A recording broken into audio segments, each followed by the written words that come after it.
Kanchipuram వకుడా silks నాణ్యత మా ప్రాధాన్యత. మదీనాగూడ, మియాపూర్, హైదరాబాద్ లో త్వరలో శుభారంభం. ఇంటర్వ్యూకి వెళ్ళి ఉంటారు. ఇంటర్వ్యూలో మీకు తెలుగు సాహిత్యం గురించి ఏమడిగారు? అడిగారు. అంటే నాకు తెలుగు సాహిత్యం గురించి అంటే ఈ డ్రామా, నాటకాలు వీటిలో డిఫరెన్సెస్, తర్వాత సరే తెలుగు తీసుకున్నావు కదా, you are being a computer science student, why you have chosen Telugu అని. అంటే ఈజీగా మార్కులు వస్తాయనా లేకపోతే నీకు అభిరుచి ఉందనేది. అంటే ఇంటర్వ్యూలో ఎవరు క్వశ్చన్ అడగరా? సో ఈ క్వశ్చన్ అడిగారు బేసికల్లీ. సో లేదు, నాకు తెలుగు అనేది ఇంట్రెస్ట్ మొదలు నుంచి. నేను 10th క్లాస్ నుంచి తెలుగు నావెల్స్ మ్యాక్సిమం ఒక 150 నావెల్స్, ఫేమస్ నావెల్స్ తెలుగులోనే చదివాను. సో అది చెప్పాను. అంటే ఇప్పుడు దీంట్లో ఏంటంటే తెలుగు నావెల్స్ చదవడం వల్ల, ఏది నావెల్స్, ఎనీ లాంగ్వేజ్ నవలలు చదవడం వల్ల ఏంటంటే మనకు పరిపక్వత ఎక్కువ వస్తుంది. You understand the different scenarios, ఎలాంటి సినారియోస్ వస్తాయి, ఎలాంటివి వస్తాయి, జీవితంలో ఉండే సంఘటనలకు ఎలాంటి సొల్యూషన్స్ దొరకవచ్చు అనేది దాంట్లో మనకు చాలా దొరుకుతాయి. సో అది పోలీసింగ్లో కూడా చాలా హెల్ప్ అవుతుంది నాకు, ఎందుకంటే ఆ మెచ్యూరిటీ ఉంటుంది మనకు. ఆ మెచ్యూరిటీ ఉండినప్పుడు తెలుగును ఆప్షన్ గా తీసుకొని సివిల్ సాధించారు, కానీ మీరు కన్నడ వచ్చారు కదా, మరి ఇక్కడ కూడా అదే ఇప్పుడు చేశారా? అదే ప్రేమతో కన్నడ కూడా చాలా బాగా నేర్చుకున్నాను. ఇక్కడ నేను రాయడం చదవడం అన్నీ వస్తుంది. ఎందుకంటే ఇక్కడ కమ్యూనికేషన్స్ అంతా కూడా, అడ్మినిస్ట్రేషన్స్ అంతా కూడా కన్నడలో జరుగుతుంది. So we have to learn. But ఇంకోటి దానితో పాటు ఏంటంటే మేనేజ్ చేయవచ్చు, అలా అని కాదు. కానీ ఇప్పుడు చాలామంది పేద ప్రజలు వస్తూ ఉంటారు, ఊర్లో వాళ్ళు జనాలు వస్తూ ఉంటారు, వాళ్ళకి వేరే లాంగ్వేజ్ రాదు. ఇప్పుడు ఎవడైనా సరే కానీ నీకు బాధ ఉన్నప్పుడు మనకు తెలిసిన లాంగ్వేజ్ చెప్తేనే కరెక్ట్గా అర్థం చేసుకోగలుగుతాం. సో మనం ఓన్ చేసుకోవాలంటే లాంగ్వేజ్ మీకు రావాల్సిందే. సో వాడు చెప్తుంది నిజమా అబద్ధమా అనేది కూడా తెలుస్తుంది. సో అది కన్నడ కూడా మీకు మిగతా స్టేట్లు కాకుండా కన్నడలో మీ దగ్గరికి కన్నడలో కంప్లైంట్ వచ్చింది, మీరు ఎంక్వైరీ స్టార్ట్ చేస్తారు, మీరు కన్నడంలోనే ఆపోజిట్ పార్టీ కూడా పిలిచి మాట్లాడతారు. అవును. ఎఫ్ఐఆర్ మీరు కన్నడలో ఇస్తారు, ఇంగ్లీష్లో ఇస్తారు? కన్నడలోనే. కన్నడ. ఇక్కడ సాఫ్ట్వేర్ కూడా అంతా కన్నడ. ఎంక్వైరీ అయిపోతుంది, ఎక్యూజ్డ్ ఎవరో మీరు ఐడెంటిఫై చేస్తారు. చార్జ్ షీట్ కన్నడలో ఇస్తారా? కన్నడలో. ఇంగ్లీష్ కన్నడలోనే. టిల్ ద లోకల్ కోర్ట్స్ అన్నిటి కూడా కన్నడ. మేజిస్ట్రేట్ జడ్జిమెంట్ అంతా కన్నడలోనే. ఓకే. మిగతా స్టేట్ లో ఇంగ్లీష్ తెలుగు నడుస్తుంటాయి, ఇక్కడ మాత్రం కన్నడ బిగినింగ్ ఎండింగ్. సో కొన్ని ఇప్పుడు ఏంటంటే depends on judges. District courts వారి వరకు కూడా అంతా అడ్మినిస్ట్రేషన్ అంతా కూడా కన్నడలో నడుస్తుంది, కొన్ని ఇంగ్లీష్లో కూడా నడుస్తుంది, కన్నడలోనే. దానివల్ల మీకు అవతల పార్టీ క్రెడిబిలిటీ పెరుగుతుంది దీని మీద. మనం చెప్పింది నిజం కరెక్ట్ గా వచ్చిందా లేదా ఎఫ్ఐఆర్ లో కంప్లైంట్ చదువుకోవచ్చు. ఓపెన్ గా చెప్తామండి. ఇప్పుడు ఒక కానిస్టేబుల్ లెవెల్ నేను తక్కువ చేసి మాట్లాడడం కాదు, వాళ్ళ దగ్గర నుంచి మనం ఏ రకమైన ఇంగ్లీష్ లాంగ్వేజ్ని ఎక్స్పెక్ట్ చేయగలుగుతాం. ఇప్పుడు వాడు రాసే దాంట్లో 100 పదాల్లో ఎక్కడో ఒక చోట 10 పదాలు తప్పులు ఉంటాయి.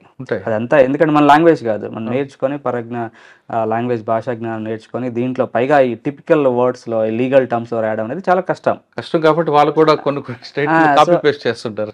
సో చేస్తారు, మీరు చూస్తా ఉంటారు. మీరు ఆంధ్రాలో, ఇప్పుడు తెలంగాణలో, మన రాష్ట్రంలో అయితే చూసే ఉంటారు చాలా దాంట్లో ప్రాబ్లం.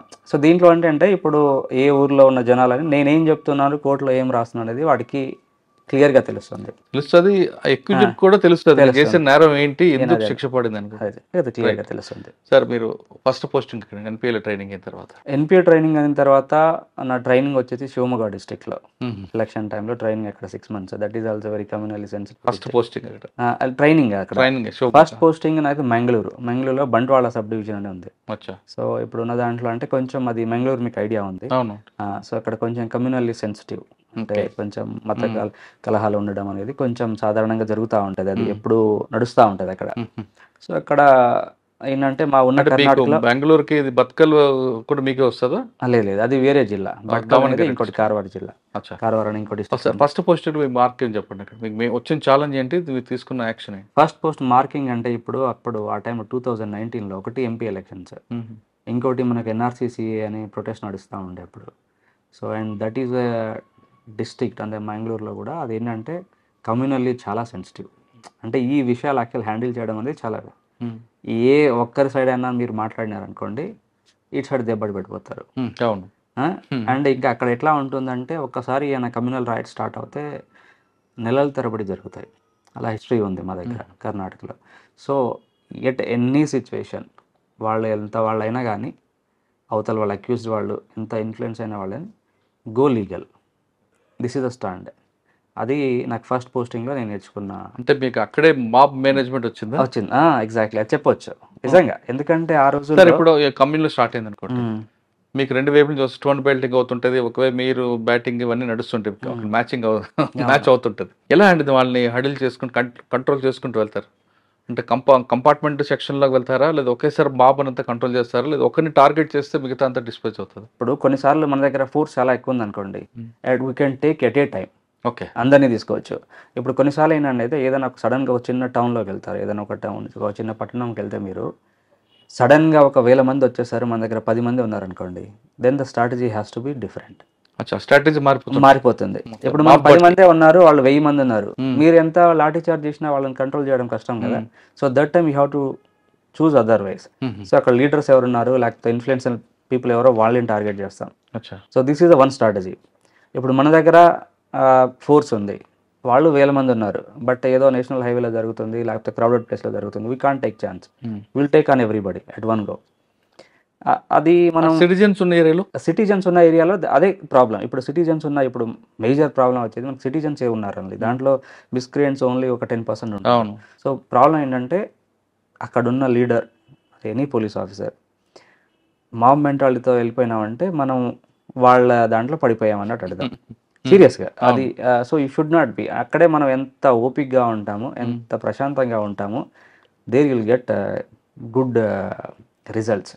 సింపుల్ ఎగ్జాంపుల్ ఒకటి చెప్తాను. బళ్ళారి ఎస్పీగా ఉన్నప్పుడు ఒక సేమ్ ఇలాంటిదే నిమజ్జనం రోజు ఒక మసీద్, ఒక టౌన్లో మసీద్ పైన చెప్పులు వేసేయడం జరిగింది విసర్జన టైంలో.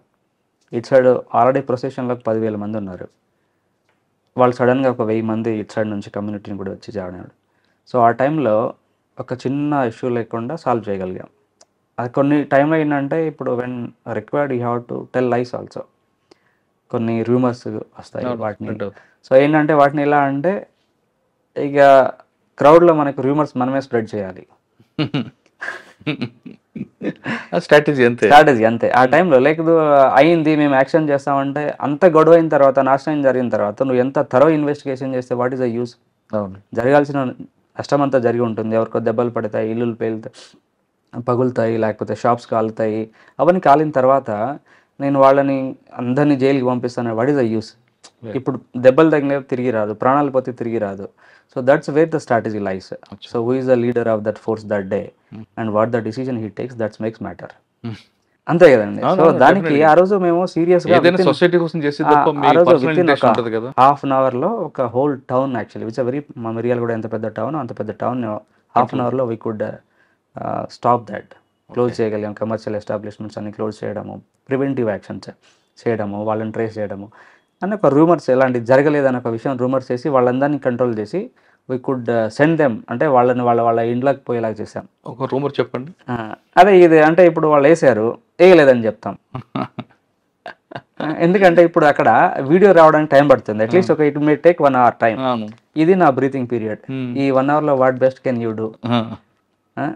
ఆ రోజు నేను నిజంగా యాజ్ ఏ ఎస్పీగా నేను జరిగింది తప్ప విల్ టేక్ సీరియస్ యాక్షన్ అంటే జరిగిందని చెప్పిన దానికి వాళ్ళు ఎవరు ఒప్పుకుంటారు? ఒప్పుకోరు. జరగాల్సిన నష్టం జరిగిపోయి ఉంటుంది. సో ఇప్పుడు రైతుల్లో ఉంటాయి, అలాగే ఇప్పుడు రైతు సంఘటనలు వాళ్ళు చాలా జరుగుతాయి. సో వాళ్ళతో ఇప్పుడు నేను అక్కడ వెళ్ళి ఏదో ఇంగ్లీష్లో మాట్లాడి రూల్స్ మాట్లాడి నేషనల్ హైవే బ్లాక్ చేయకపో అంటే ఎట్లా కుదురుతుంది? వాళ్ళ బాధలు వాడికి ఉంటాయి. సో వాడి బాధను అర్థం చేసుకుంటాము. మేము కూడా ఆ రైతుల్లో కలిసిపోయి వాళ్ళతో కింద కూర్చొని మాట్లాడడం స్టార్ట్ చేస్తాం. మేము చేశాను, నేను చాలాసార్లు చేశాను.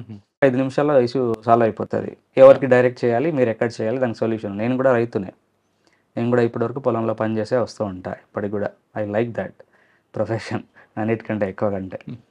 So we should correlate or లేకపోతే వీ షుడ్ షో ఎంపతి అంటాం కదా. అంటే ఇప్పుడు కరుణ, జాలి కాకుండా కరుణ అంటాం. జాలి అంటే అయ్యో పాపం అంటాం, కరుణ అంటే వాడికి ఏం సొల్యూషన్ ఇవ్వగలం అనేది you should think about it. అది చిన్న చిన్న వచ్చింది. దాటి మేము మంగళూరులో నేర్చుకున్నాం. సో ఎవరు వాళ్ళు ఎంత వాళ్ళైనా కానీ you should not show biasness, అదొకటి ఉంటే సరిపోతుంది. నాకు ఇక్కడ అడిషనల్ ఎస్పీ పోస్ట్ ఏమి ఉండదు, డైరెక్ట్ ఎస్పీగా ప్రమోట్ అవుతాము.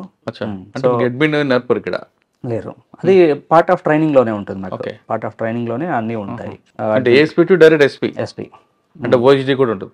ఉండదు ఓఎస్డీ, అంటే ఇక్కడ ఆపరేషన్స్ పోస్ట్ అలాంటిది ఏం లేవు కదా కర్ణాటకలో.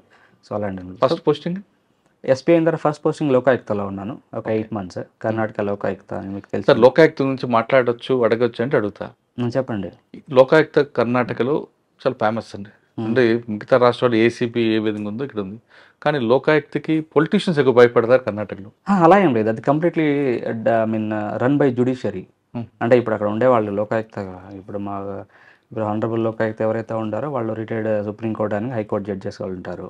So system is completely independent. ఇప్పుడు దాంట్లో ఇప్పుడు లోకాయుక్త సిస్టమ్ అనేది కంప్లీట్లీ ఇండిపెండెంట్.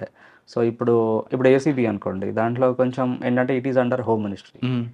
సో ఇది అలా కాదు, ఇది directly report to the CM. But వాళ్ళు ఎవరికి రిపోర్ట్ చేయాల్సిన అవసరం లేదు. That's a constitutional body and it is like ఇప్పుడు మన దగ్గర కర్ణాటకలో అనుకో, it is through some act. అక్కడ ఉన్న జడ్జెస్ ఎవరైనా అపాయింట్ అవ్వడానికి దానికి ఒక ఎలిజిబిలిటీ క్రైటీరియా ఉంటుంది. అండ్ డెఫినెట్లీ ఇప్పుడు హైకోర్టు కానీ సుప్రీంకోర్టు జడ్జెస్ ఉన్నప్పుడు the maintenance of the institutions will differs. So అది సో ఇండిపెండెన్స్ ఇక్కడ ట్రాప్ కేసు కన్నా డిఏ కేసులు కన్విక్షన్ వస్తుంటుందా? అన్నీ వస్తూ ఉంటాయి. కానీ పొలిటీషియన్ ఎందుకు ఎక్కువ భయపడతారు లోకాయుక్త అనగానే? అందులో ఆ ఫ్రేమ్లోకి వచ్చామంటే చాలా మంది లైఫ్ కొలాప్స్ అంటుంటారు. భయపడ్డం అంటే ఇప్పుడు తప్పు చేసిన వాళ్ళకి ఆబ్వియస్గా భయపడాలి. అంటే ఎమ్మెల్యేలను కూడా అరెస్ట్ చేశారు కదా, ఎమ్మెల్యేలను కూడా అరెస్ట్ చేశారు. అదే అయినారు కదా చాలా మంది. లోకాయుక్త టచ్ చేస్తే సీఎం ప్రభుత్వాలు కూడా కూలిపోయాయి కదా ఇక్కడ. సో అవుతాయి కదా. సో దట్స్ అది ఏముందో వాళ్ళు కరెక్ట్గా హ్యాండిల్ చేస్తారు, దాంట్లో అట్లా ఏం లేదండి. But system is very good, right, very independent. So they run on system is good. System is very strong. అదే ఇప్పుడు గుడ్ ఉంటేనే స్ట్రాంగ్ అవుతాం. అంటే ఒక్కోసారి స్ట్రాంగ్ లేకుండా గుడ్ కూడా అంటారు కదా. Again that depends on person who is heading it, right కదా. మీరు చూస్తున్నారు. లోకాయుక్త మీకు బాగా గుర్తుండిపోయిన కేసు ఏమైనా ఉందా? అంటే ఆ టైంలో మాకు ఏసీబీ ఉండే కర్ణాటకలో ఒక 3-4 years వరకు ఏసీబీ రన్ అయింది అక్కడ.